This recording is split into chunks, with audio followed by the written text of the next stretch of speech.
Suite du procès Karim Ouad. Ce mardi 2 septembre, la Cour de répression de l'enrichissement illicite a rejeté la demande de renvoi du procès. Une demande faite par les avocats de Bibo Bourgi, le co-accusé de l'ancien ministre en raison de la santé détériorée de leur client. Djaran Ndiaye.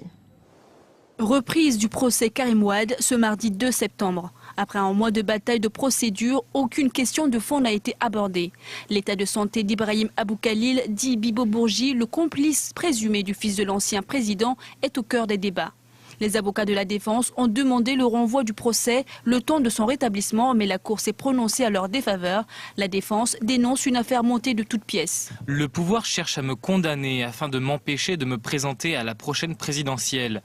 Ma candidature hante le sommeil de Macky Sall. Je ne répondrai à aucune de vos questions tant que Bibo Bourgi ne sera pas soigné et en état de comparaître. Je ne peux pas me défendre en l'absence de Bibo Bourgi qui revendique 90% du patrimoine qu'on m'attribue. L'avocat de la partie civile s'est clairement opposé à l'évacuation de Bibo Bourgi, estimant que si le complice présumé de Karim Ouad était transféré en France, il pourrait s'enfuir et entraver la procédure en cours. Les avocats de Bibo ne parlent jamais de son frère qui a pris la fuite alors qu'il fait l'objet de mandats d'arrêt international. Si Bibo partait, il ferait comme son frère.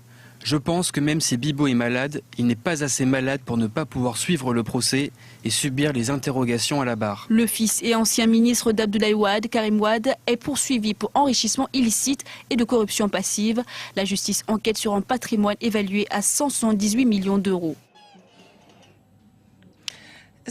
Suite du procès Karim Ouad. Ce mardi 2 septembre, la Cour de répression de l'enrichissement illicite a rejeté la demande de renvoi du procès.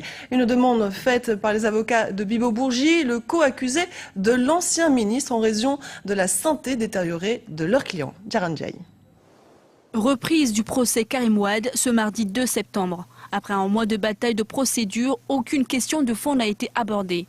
L'état de santé d'Ibrahim Abou Khalil, dit Bibo Bourgi, le complice présumé 90% du patrimoine qu'on m'attribue. L'avocat de la partie civile s'est clairement opposé à l'évacuation de Bibo Bourgi, estimant que si le complice présumé de Karim Ouad était transféré en France, il pourrait s'enfuir et entraver la procédure en cours. Les avocats de me présenter à la prochaine présidentielle. Ma candidature hante le sommeil de Macky Sall. Je ne répondrai à aucune de vos questions tant que Bibo Bourgi ne sera pas soigné et en état de comparaître. Je ne peux pas me défendre en l'absence de Bibo Bourgi qui revendique du fils de l'ancien président est au cœur des débats. Les avocats de la défense ont demandé le renvoi du procès le temps de son rétablissement, mais la Cour s'est prononcée à leur défaveur. La défense dénonce une affaire montée de toutes pièces. Le pouvoir cherche à me condamner afin de m'empêcher